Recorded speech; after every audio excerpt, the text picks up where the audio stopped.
Well, we're happy to have a shot, It could have played out a number of different ways today and played out as it did, so we'll get ready for Sacramento. Hey, Dub Nation, it's Steve Kerr, and you're listening to Willard and Dibs on 95.7 The Game. I mean, that's another thing. And I think when you're the best at what you do, you take whatever hand you're dealt and you sort of go, let's go. We got this. In other words, great example would be you and I both love golf. Yep. Okay? Yep. First time, actually the only time I ever went to the Masters as a fan. Okay. I'll never forget this. Hello, friends. Vijay Singh hits the ball on, what is that par 3 that's kind of early? 6 or 7? It's a long one. You know the course almost better than I do, even though I've been there. Yep. Whatever. Super long one, right? Okay. 240 yesterday. Yeah.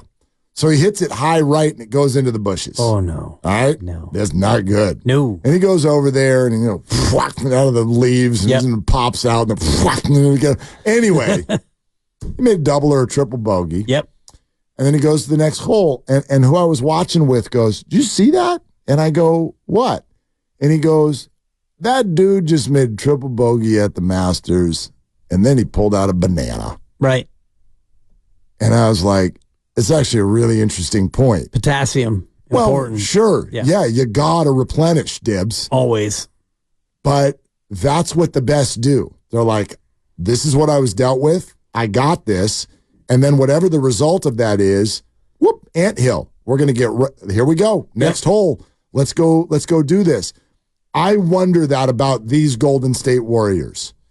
You're champions. You've let everybody know all about it for 2 years. You hold 4 fingers up. You've said, I can't get out of bed for games in March. You tapped out of a huge game in Orlando. You get yourself thrown out. You made one of your brethren cry. Like, all of these things have happened in recent months. And now I'm to believe, and I hope it to be true, that the Warriors, as Steve Kerr just said, are happy to be here. Like, are you? Right. Because I think that affects the game tomorrow night. Like, if you truly are like, this is an opportunity versus, oh, hell, we got to go do this. Right. That Get on a bus. Right. That little sort of like turn to your mentals, I think, has everything to do with how this week goes. Right, especially when you think about like what it means to go there and win. Okay, so you go to Sac and you win, and then you take a bus ride back, and now you have to get on a plane and go to either New Orleans or LA and win again just to get an actual series. So I wonder about the vets, Steph and Clay and Dre. They have 4 rings, and Kevon's got 3, and Wiggs has 1, and these are veterans, and so you're trying to get them. Chris Paul is 38, almost 39, and you're trying to get him to get ramped up for a play-in game in Sacramento after a bus ride.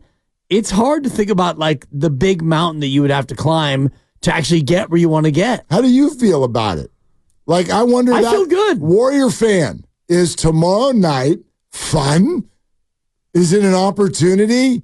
Is it make nachos and invite the friends and open up have a beer? Yeah. Is it that where you're like, okay, man, let's go, one and done, yes. Turf war, Sac and Golden State? Or are you like, I can't believe we're in this cockamamie thing. Are you kidding me? The Warriors can't make the playoffs without having to do a double dip this week? Right. I wonder, I think doesn't matter. We're fans. It's not like we're going to affect the game. Right. But I think those sort of mental aspects of sports, they infiltrate even the locker room. You can only fake it to make it so many times. Right. You can only convince yourself, great, I can't believe this is such an opportunity. It's like if you hit the ball in the woods 8 times in a row, the 8th time you might be like, you know what, today's not my day. Right. So are the Warriors at that spot? Because this was the point I made last week on Thursday. There's so many of you who are like, they could go on a run, but they need to trade Wiggins this offseason. It's like, well, wait a minute. Then you don't. Right. You're not here. Are you here or are you there? In your mind right now, is tomorrow night April 16th or July 1st? For me, it's April 16th. Good for you. And it's because of, in large part, Sacramento. And the fact that it's Sacramento makes me a little bit more dialed in than if it was New Orleans or Memphis or, the Clippers or whatever else, because it feels like it's a game that is a rivalry, quote unquote. And I know how much they want it. So based on what they want, I want to keep them from having what we have, which is success. So for me, it's the fact that it's Warriors Kings makes it a little bit more important, a little bit more charged up. Let's get this win tomorrow, and then we can worry about Friday and whoever it'll be. Then if it's LA, then I'll be even more ramped up because, it's LA. And if it's New Orleans, it'll still be a little bit ramped up because New Orleans just came in here on Friday and took away your chance to get the 8 seed. This is going to sound weird. Yeah. I really want the Lakers to win tomorrow. Like big time want the Lakers to win tomorrow. So they don't have to go to LA. It's twofold. Yes, I do think the Warriors have a better chance on a would-be Friday night in New Orleans than they do in LA. I like that matchup better, number one. Number two, a win for the Lakers tomorrow night feeds them to the Nuggets, which is their kryptonite. It is. They can't beat the Nuggets. Ask a Laker fan. Well, maybe nobody. Yeah. Maybe nobody. But the Lakers cannot beat the Nuggets. So feed the Lakers to the Nuggets, because what I don't want is like meat to the lion. Yeah, I don't want the Warriors to be in LA Friday night, because if they are, A, I fear that they might lose. Right. And B, if they did lose, the Lakers would go play Oklahoma City, and they might win that series too. Geez. And then we've got the whole stupid, here we go with the Lakers out of the play-in tournament and LeBron, but just please stab me in the face with a fork. I don't want to see that. I will. So go Lakers tomorrow night. Feed to the Nuggets, because you're going to lose in 5, even though I've already said there won't be any 5-game series. Right. That might be the one exception, because they can't beat that team. Jokic completely takes their size away from them, and the rest of the floor is just better. And they won't win in Denver because they're old and they'll run out of gas and all that stuff. Anthony will get hurt 4 times. It'll be a wonderful series. They'll lose. And gives the Warriors, I think, a little bit of a better puncher's chance no matter what. Sure. But a better chance in New Orleans Friday night. And then you win that, and a series in Oklahoma City against the Pups. Yeah. I think they're a very good team, and I would still favor them against the Warriors, but that would be more interesting than facing Denver. I can tell you that. Yeah, for sure. And the Warriors are not in danger of facing Denver, obviously. No, and more viable, I think, to take on OKC, and a team that I think has an average age of 23 and a half, according to their roster. One of the youngest teams ever to make the playoffs. And so, your championship pedigree against the young pups, as you said. It'd be great. It'd be great. And I think that the tempo that OKC plays with is dangerous, but if they're not on, all of a sudden the Golden State Warriors have a little chance with, the veteran pedigree to slow it down and, get into more of a grinder game and beat OKC. But long way to go between now and then, Long way to go. Yeah. Give me your current percentage of the Warriors getting to OKC. I'd put it at 25. Ooh. You thought it'd be higher? I did. Not a lot. 25. I thought you were going to say something more closer to 35, that's kind of where I'm at. Tomorrow is a 60-40 game. Agreed. 60 you should win, 40 you might lose. I might even tick it up a little bit. Okay, but even if it's 60-40, then going to New Orleans, I would put that at like 35-65, and going to LA would be 30-70, based on, I think, LA's a worse matchup, but New Orleans came in here on Friday, and they kind of handled you. Kind of. Yeah. Tale of 4 quarters. Sure. Warriors and the won second first, quarter were awful. Yeah, and there was an absolutely awful second quarter. Warriors came right back in the third quarter. Fourth quarter got a little bit toss-uppy. And, you had a shot there in that last minute. Right. And it didn't go in. Nope. It didn't go in. But, they're right there. And that's how a lot of these games are going to go. And that's, by the way, one of the reasons why I'm going to try real hard to, A, we've already got formed opinions, and B, whenever this whole thing ends, I want to form opinions based on all the things that I've seen, because It is literally ludicrous, this particular Western Conference, to start making broad strokes based on what happens this week. Right. It's kind of crazy that it all comes down to this. These teams, I find them to be so incredibly evenly matched, almost up and down the whole Western Conference. I think Denver, I set them apart, and then, all the teams in the top four, they're a little bit better, but they're absolutely capable of stinker games, and everyone all the way down to the bottom is capable of an unbeatable game where, like, you play so well, like no one on the planet is beating you on that night.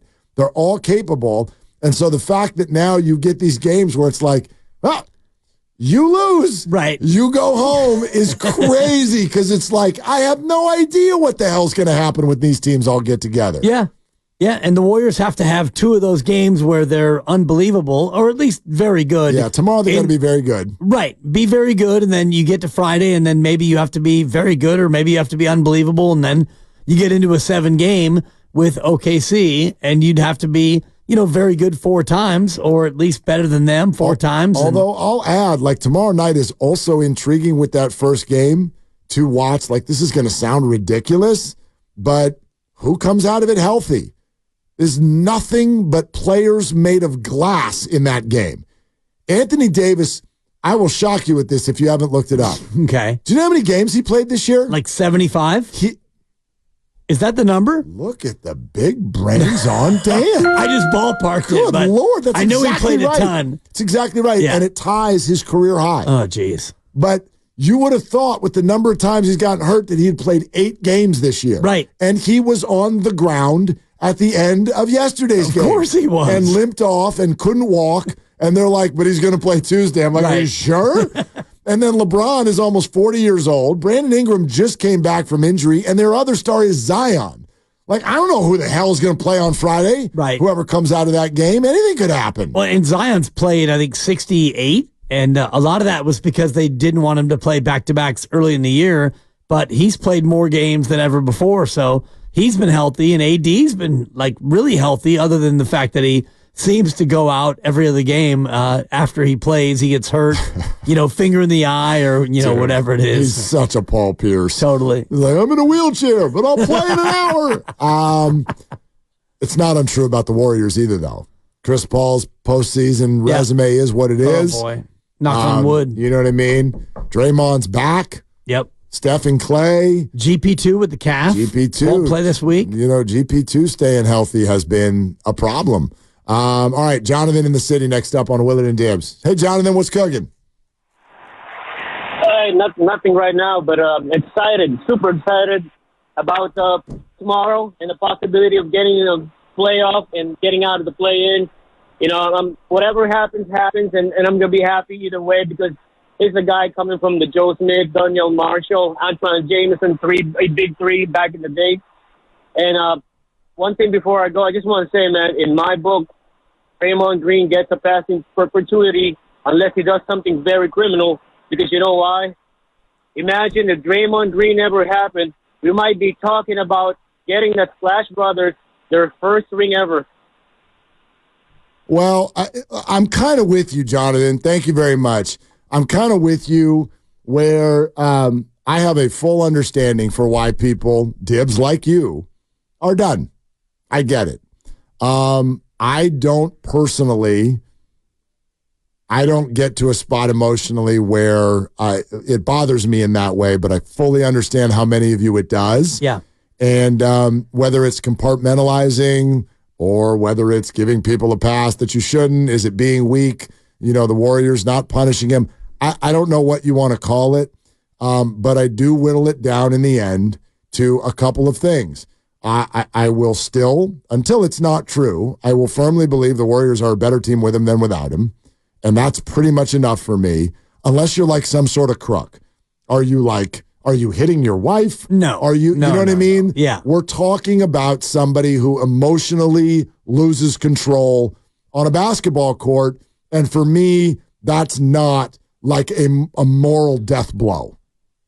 Yeah. You know what I mean? And I get that. Yeah. I get that. But I think that you're downplaying exactly what it is when he loses control on a basketball court. Maybe. And, he lost control in a practice. And, punched a teammate in the face, and that cost that teammate most of the year for whatever reason, but that kind of, jaded the whole season last year. And then this year, he lost control on a basketball court multiple times. Once he choked an opponent, once he flail punched a guy, and once he got 2 techs and got ejected 3.5 minutes into a game. So for me, if you're not going to be a championship team, and I don't think that they are next year, I don't think they are this year. If that's the way we're going to go, the trajectory rather, then I'd rather root for a team that doesn't have him. Understood. Yeah. Like I said, I get it. I also think it is an oversimplification sensation. That's nice. To come away from these seasons and say, this is on Draymond Green. Like, to me, oversimplification to say Draymond ruined last year by punching Jordan Poole and ruined this year by missing 20 games. There's so much more to that conversation. There is. So many more people who had an effect on it, positive and negative. But for me, the biggest negatives of those 2 years were around him. Yeah, that's fair. Last year, the biggest negative was he punched Jordan Poole, and this year, the biggest negative was he missed 20 games based on 2 suspensions. Yeah, it's a fair opinion. It's a fair opinion. Yeah.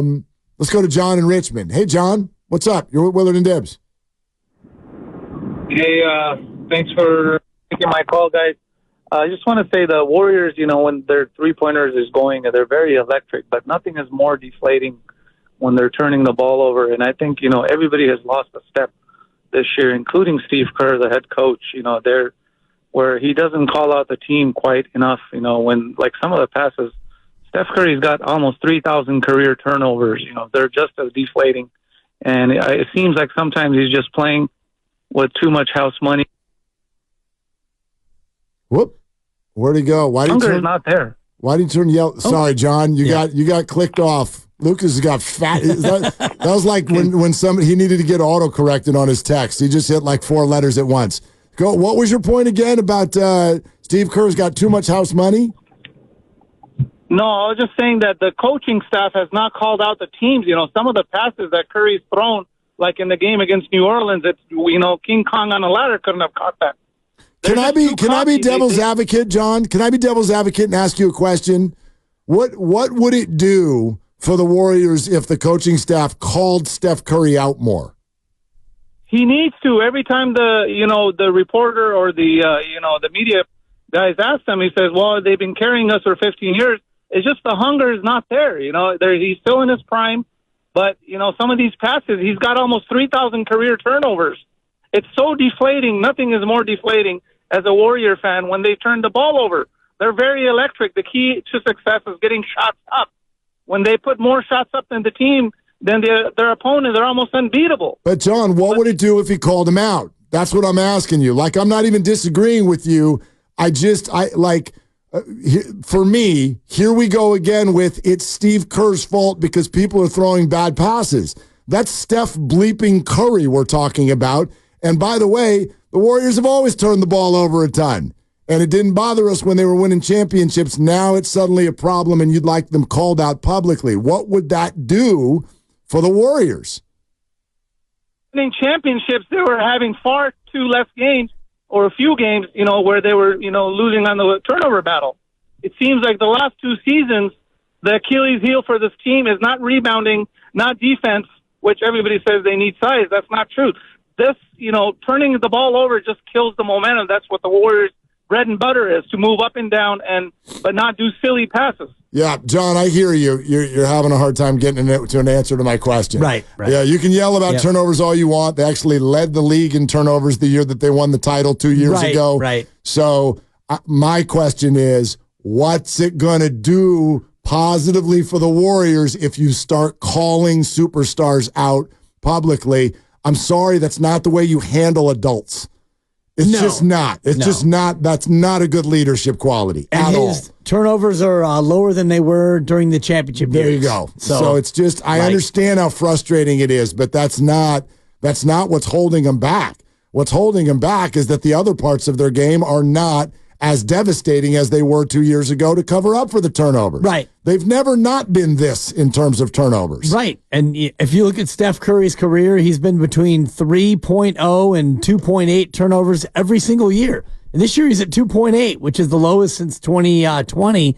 And he's been this player his entire career. He'll give you 3 turnovers a game. Right. He'll give you 6 assists a game. That's the ratio. And 8 memories a game. Like, I mean, honestly, least, like this right? is Steph Curry we're talking about. And by the way, I'll also add this. A press conference is not where you call a player out. So in other words, maybe he is. You're not going to know about it. Right. We're not going to know about it. That's not what you do. Steve needs to bury him publicly. It's like, hey, call Monty Poole and do a hit piece. Because I've had enough of the Curry guy. Right. That's it. Really, honestly, Steph, I've had enough. Enough is enough. Exactly. You know, so like, but we don't know what the hell's being said behind closed doors. You'll hear a lot of people with the Warriors say that the team did get into an accountability conversation with Klay Thompson at the end of last year and into the offseason in the beginning of this year. Dudes are chucking, and they're not good shots, and you might want to think about not doing that anymore. Right. That happens. And we also know they got into a little bit of a conversation with Andrew Wiggins about, playing harder. Hey, Andrew, how about you try? They do that on the regular. Every night. Right? Every night. Jeez. That's the one that they do take to the press conference. Exactly. Andrew knows that, we like him to be aggressive, and we're not any good if he's not. And yeah. So, And when he is, That's then they go out there on the press conference and go, that's the Andrew we need. That's the guy we want. Exactly.